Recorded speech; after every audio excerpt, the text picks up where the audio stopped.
একটা মহিলাকে আরশের উপর থেকে আল্লাহ সালাম জানিয়েছেন, ওই মহিলাটাই আমার নানি খাদিজা।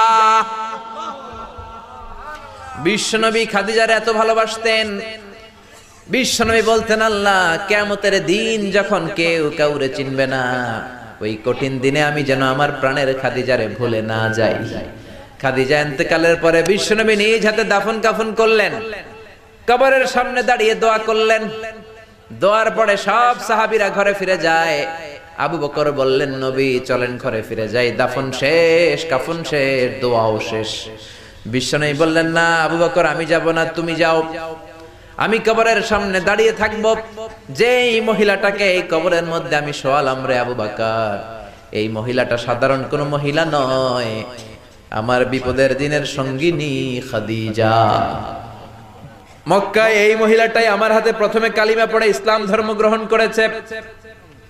মক্কায় কেউ যখন আমারে সাহায্য করে নাই, তখন আমার খাদিজা আমারে ভুলে নাই। কেউ যখন আমারে শেল্টার দেয় নাই, সাহায্য করে নাই, খাদিজা আমারে সাহায্য করেছে। মক্কার লোকেরা 3 বছর শিয়াবে আবি তালেবে আমার জেলের মধ্যে রেখেছিল। আমার কলিজার টুকরা বিবি খাদিজা ওই জেলখানার ভিতরে আমার সাথে ছিল। আবু বকর, তোমার মনে চাই তুমি ঘরে ফিরে যাও, আমি এখানে দাঁড়িয়ে থাকবো। আমি দাঁড়িয়ে দাঁড়িয়ে খাদিজার কবরের 3টা প্রশ্নের জবাব আমি বিশ্বনবী নিজে দিয়ে তারপরে ঘরে ফিরে যাব রে আবু বকর। সাইয়েদনা জিবরাইল এসে বললেন, ইয়া রাসূলুল্লাহ, ইয়া হাবিবাল্লাহ, দাঁড়িয়ে থাকার দরকার নাই, আপনি ঘরে ফিরে যান। আল্লাহ বলেছে খাদিজার কবরের 3টা প্রশ্নের জবাব আরশের উপর থেকে আল্লাহ নিজেই দিয়ে দিবে।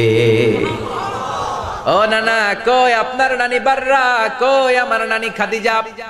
বিশ্বনবী কোনো কথা বলেন না। হুসাইন আবার প্রশ্ন করলেন, নানা বলেন তো আপনার নানার নাম কি? বিশ্বনবী বললেন, আমার নানার নাম হলো ওয়াহাব ইবনে আব্দে মানাফ।